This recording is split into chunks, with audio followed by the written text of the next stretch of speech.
Chapter 2, Mrs. Jewls.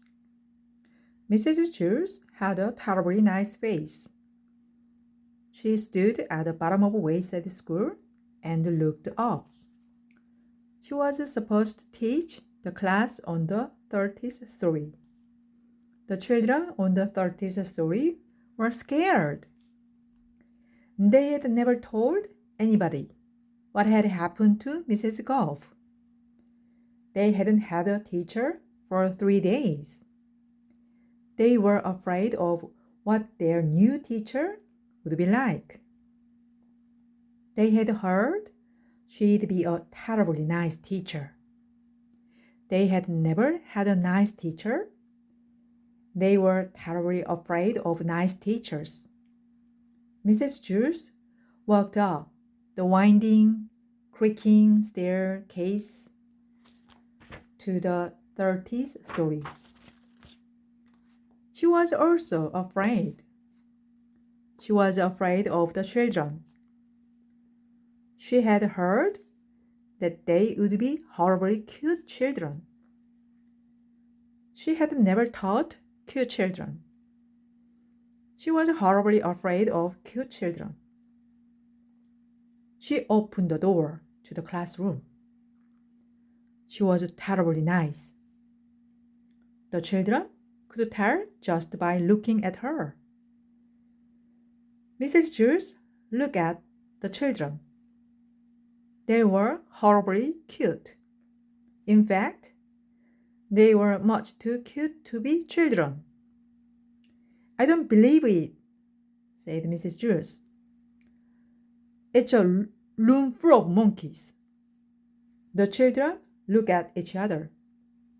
They didn't see any monkeys. "This is ridiculous," said Mrs. Jewls. "Just ridiculous. I walked all the way up 30 flights of stairs for nothing but a class of monkeys. What do they think I am? I'm a teacher, not a zookeeper." The children looked at her. They didn't know what to say. Todd scratched his head. "Oh, I'm sorry," said Mrs. Jewls. "Please, don't get me wrong. I've nothing against monkeys. It is just that I was expecting children. I like monkeys. I really do. Why?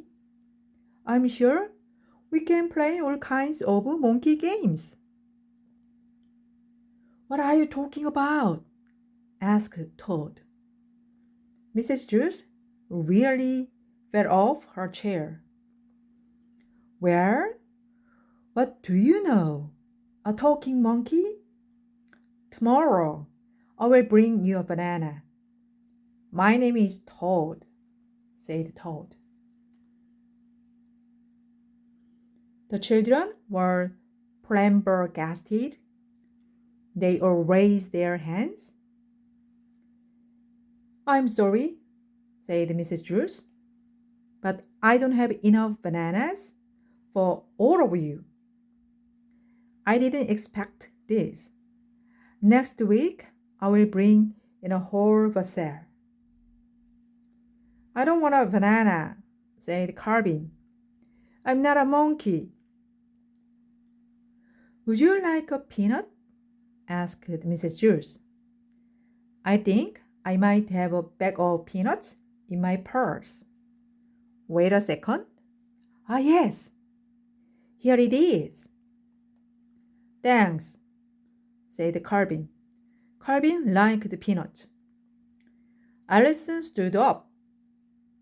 "I'm not a monkey," she said. "I'm a girl. My name is Allison.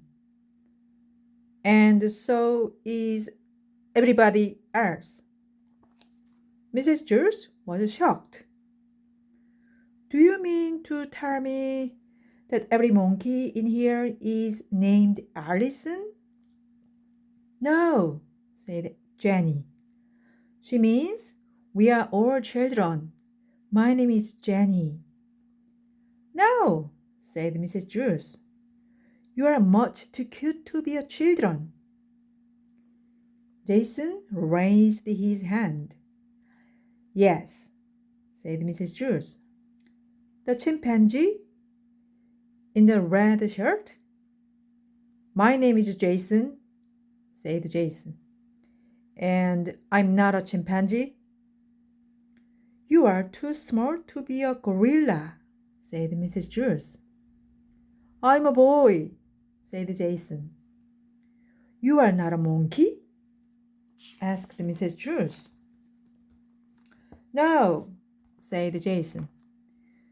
And the rest of the class? They are not monkeys either, asked Mrs. Jewls. No, said Allison.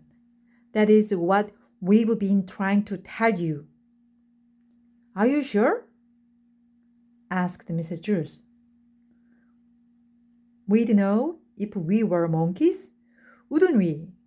Asked Calvin. I don't know, said Mrs. Jewls. Do monkeys know that they are monkeys? I don't know, said Allison. I'm not a monkey. No, I suppose you are not, said Mrs. Jewls. Okay, in that case, we have a lot of work to do. Reading, writing, subtraction, addition, spelling. Everybody take out a piece of paper. We will have a test now. Jason tapped Toad on the shoulder. He said, Do you want to know something? I liked it better when she thought we were monkeys. I know, said Toad. I guess now it means she won't bring me a banana. There will be no talking in class, said Mrs. Jewls. She wrote Toad's name on the blackboard under the word discipline. Thank you very much.